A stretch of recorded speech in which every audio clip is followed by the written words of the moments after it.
Bom dia, boa tarde, boa noite. Tudo bom, gente? Esse aqui é Reflexão Contundente. Vou falar uma coisa para você. Vocês sabem o que é jurisprudência? Nós estamos vivendo jurisprudência já tem um tempo. Ela não é ruim, não é boa, mas ela tem suas falhas. Eu vou colocar o Chiquini para falar.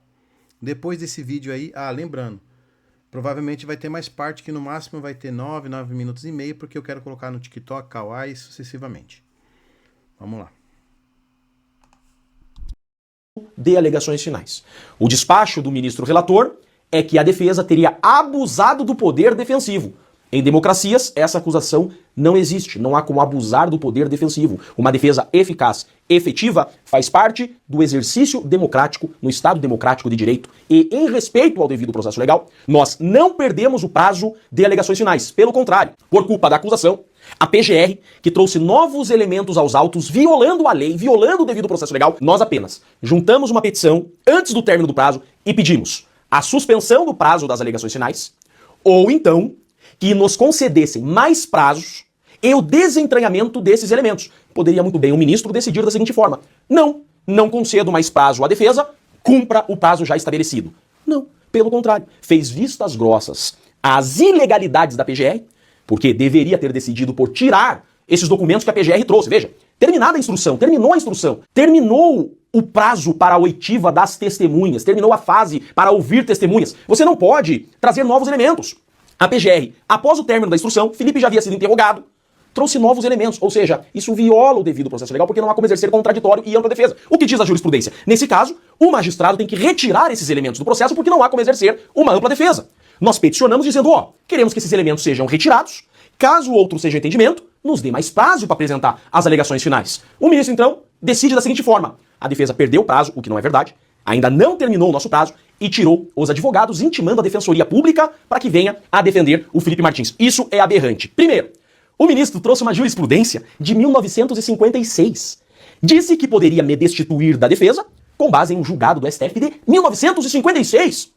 Acontece que, desde a Constituição de 88, não se pode destituir o advogado de defesa. É o réu que decide quem é o seu advogado. Poderia, em caso muito excepcional, o relator, o ministro Alexandre de Moraes, mandar intimar pessoalmente o Felipe Martins para que o Felipe Martins, no prazo de 10 dias, indicasse nova defesa. Ainda assim, seria muito autoritário. Então, venho publicamente, no meio de um júri, estou no tribunal do júri defendendo um acusado, venho aqui me manifestar publicamente, oficialmente, desse excesso de acusação, dessa arbitrariedade realizada por esse relator que não tem direito de escolher quem vai defender o acusado. Agora, eu digo para vocês enquanto Jeffrey, será mesmo que não há um objetivo contra mim por trás disso? Será que não há uma finalidade às escuras de me tirar desse processo enquanto advogado? Por que quer me tirar desse processo? Eu estou incomodando alguma arbitrariedade? Eu estou defendendo demais? Eu estou atrapalhando algo? Eu estou atrapalhando alguma acusação? Eu estou atrapalhando algum jogo? Exigir o devido processo legal é minha obrigação enquanto advogado. Deixa eu deixar bem claro a todo o Brasil. Tenho orgulho dessa beca aqui visto.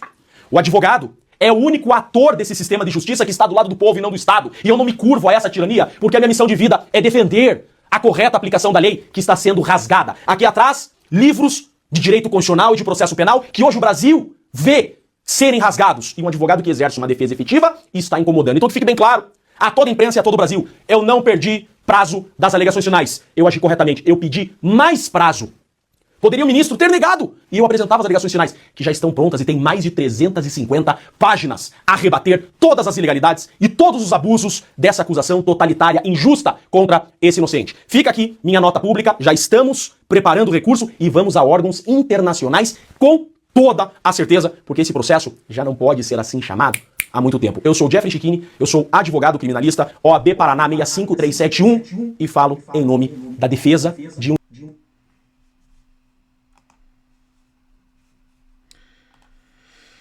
Bom, galera, é o seguinte. Ele explicou mais ou menos o que é uma jurisprudência que foi buscada em 1956.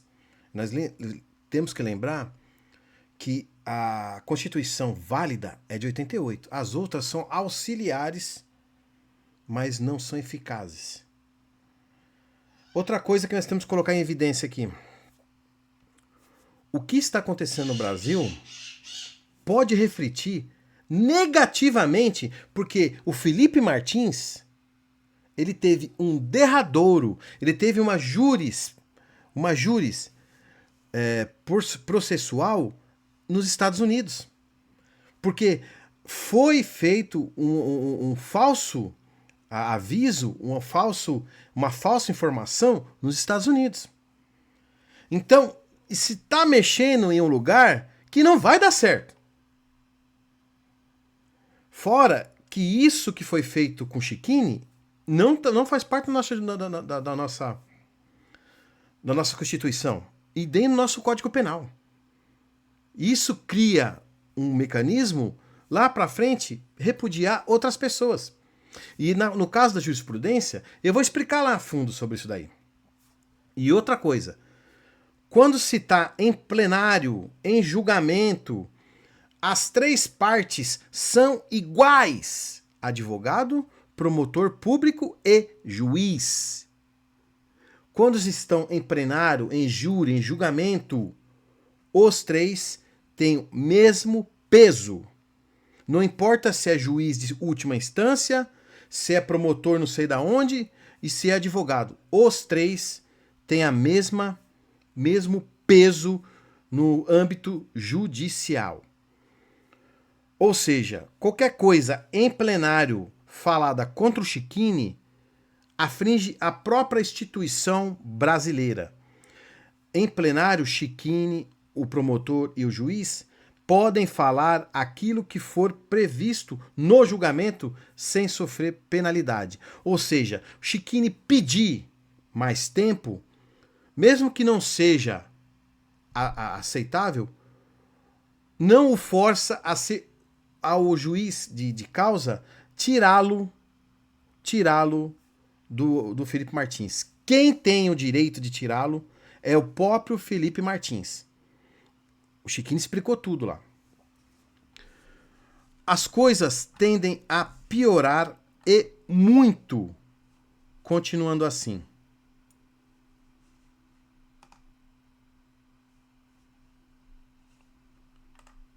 E as questões tendenciosas aumentam cada vez mais quando a gente entra no âmbito da informação. Quando nós entramos no âmbito da informação, as coisas começam a piorar mais ainda.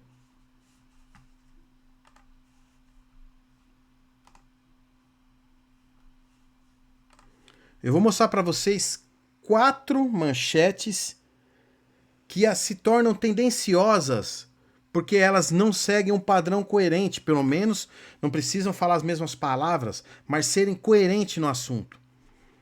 Vamos aqui para a primeira, da CNN. Moraes vê manobra de defesa e destitui advogados de Felipe Martins. Moraes vê manobra. Isso faz parte do advogado. Que manobra? Um tom tendencioso. Vamos para a carta. Carta capital. Moraes vê litigância de má-fé e destitui advogado Felipe Martins e Marcelo da Câmara. Totalmente tendencioso. Vamos para o Globo. Moraes vê tentativa de atrasar julgamento do STF e destitui advogado Felipe Martins e Marcelo. Não, meus amigos. Essas instituições sabem muito bem como funciona essa questão do julgamento. Próximo episódio, próxima continuação, reflexão contundente, próxima parte. Hoje é dia 11/10/2025.